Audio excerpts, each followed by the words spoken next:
Hi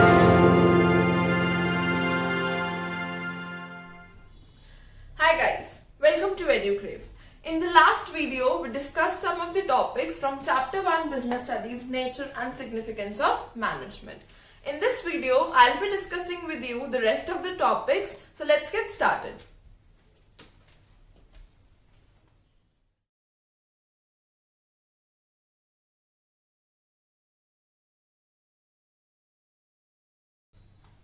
So let's discuss the importance of management here.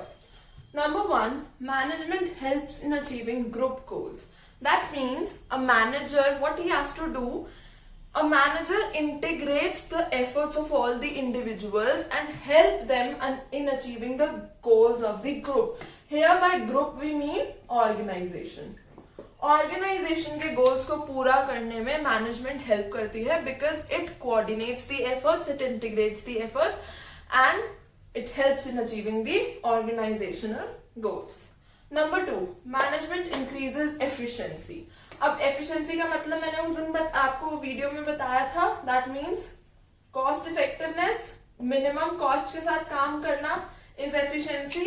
तो management से क्या होता है, मैनेजमेंट में प्लानिंग होगी, ऑर्गेनाइजिंग होगी, सब काम कोऑर्डिनेशन के साथ होगा, तो उससे क्या होगा, productivity will increase and the cost will be minimize. So that is how management helps in increasing efficiency. That means the productivity is increased with minimum cost. Next, it creates a dynamic organization, which means एक organisation में जब individuals काम करते हैं बहुत time तक, दे resist changes, मतलब उनको चेंजेस लाने में बहुत टाइम लग जाता है या they do not want to change.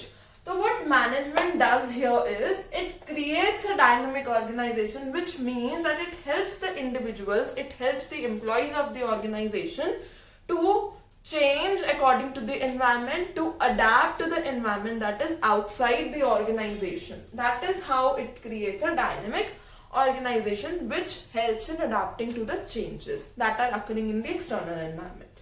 Next, it helps in achieving personal objectives. अब ग्रुप गोल्स तो हमने अचीव कर लिए. What about the personal objectives of the individuals that are working in the organization. अभी मैंने बोला manager integrates all the efforts of the individuals. Individuals are coming from very diverse areas and thus their personal objectives could be different, but organization में काम करते हुए they have to work towards the organizational goals also. तो अब एक manager एक team को ऐसे लेके चलता है that individual objectives are also accomplished while moving towards the organizational goals. So that is how a manager or management helps individuals in fulfilling their personal objectives. Then last but not the least, helps in development of society. Management के social objectives हमने पढ़े थे. What were the social objectives for? Social objectives are for the welfare of the society, and thus management ultimately helps in the development of society because it works for the society, it works for people, and then pays back to the society in this form.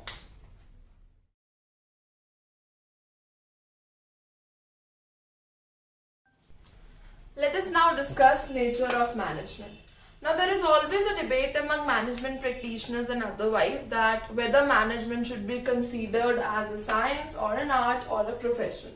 So let us discuss all these things one by one and look at the points which match management or not. So number 1, management as a science. Now science is a systematized body of knowledge which is acquired through observation and experimentation, which explains some general truths and laws. So number 1, body of knowledge. Now management has a body of knowledge which is built up by management practitioners and it helps in imparting the principles of management. So yes, this feature of science is present in management. Next, observation and experimentation. Now principles of science are observed and then tested through experimentation in different situations, and then they become principles of science. Right? So this feature we can say is not 100%, is not totally present in management, because yes, there are situations which are observed, and then these principles that are hypothetical, they have to be practiced, they have to be experimented. But because management is dealing with human behavior, it becomes difficult to replicate the exact principle. That means they have to change according to the situations. So this feature is not 100% satisfied by management. Then universal validity, as I just said, management deals with human behavior. So obviously principles of management can be applied to situations which are similar, but it can sometimes do not have this feature, universal validity, because it has to be changed. It cannot be considered as a very straight jacket solution for any problem. It has to be changed. So we can say that management is not pure science, but it can be called as social science, right? Now next, coming to art. So art is skillful and personal application of the systematic knowledge to bring about some results. Like we consider dancing, music, these are all art. So let's see if management satisfies the features that are present in art. Number one, theoretical knowledge. Now before doing something you need to have some knowledge about it. किसी भी काम को करने के लिए आपके पास उसके बारे में knowledge होना बहुत जरूरी है, which is present in art and also present in management. आजकल managers के लिए भी it is very important to have some prior knowledge about the things that you have to deal with in an organization. So yes, there is a presence of theoretical knowledge in management. Next, personalized application. अभी हमने बात की थी that management deals with human behavior, and thus every manager has to apply the principles of management, have to deal with the situation coming out in the organization on the basis of his personal skills. अपनी personalized knowledge use, personalized skills use करके उसको उन principles of management को apply करना पड़ता है in an organization. So yes, this feature of art is also present in management. Next is practice and creativity. किसी भी काम में excel करने के लिए you need to do a lot of practice and you need some creativity. Art से हमें सबसे पहले creativity ही ध्यान में आती है. So with practice and creativity, managers, what do managers do? Her situation में they will try to apply their knowledge, and this will make them efficient in the use of their knowledge. Practice will make them efficient, more efficient. So this feature of art is also present in management. So thus we can say that management can be considered as an art because maximum of the features of art are satisfied by management. So this is how we call management as an art. Now let us talk about management being a profession or not. Now firstly, profession. Profession is an occupation which is backed by specialized knowledge and in which entry is restricted. You must have studied about profession in class 11. We are talking about the same here. So profession, number one, it has a well-defined body of knowledge. Any profession, for example, doctor, lawyer, teacher, they all have to have some specialized knowledge in the field, right? So, and also there are many institutions available for providing this knowledge. And we can say now that management also has a well-defined body of knowledge. In fact, many institutions nowadays in India are providing knowledge related to management specifically. So yes, this feature of profession is present in management also. That means management satisfies this. Number two, there is restricted entry in profession. By what? You need to have special educational degrees, you need to have certificates for entering into some profession. Right? You need to be affiliated to some association. So this feature, however, is not completely present in management, although there are some institutions which are going towards this fulfilling this feature, But as of now, there is no restricted entry in management as a profession, because we say that anybody can become a manager if he has the proper skills. Next, professional association. Like I just mentioned, to enter into a profession, you need to be affiliated. You need to have that permission from a special professional association. For example, the medical council, it gives the permission to the doctors for practice, right? So that kind of a professional association is yet not present for management, although there are some institutions which are providing this, but it is not legal yet that there is a professional association for managers. So no, this feature is also not present in management. Next, ethical code of conduct. Every profession has some code of conduct which defines how the professionals will behave, what will be the behavior of the professionals in that particular job.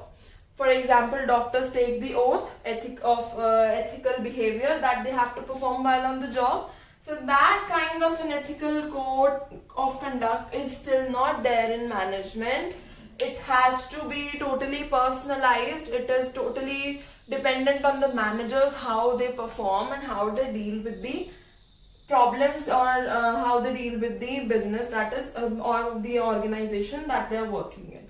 Next, service motive. Every professional enters into a job to provide service. For example, doctors, they treat patients, teachers, they teach, right? So service is the main motive of any profession. But this is also not completely present in management, because number one, we've studied about the objectives of management.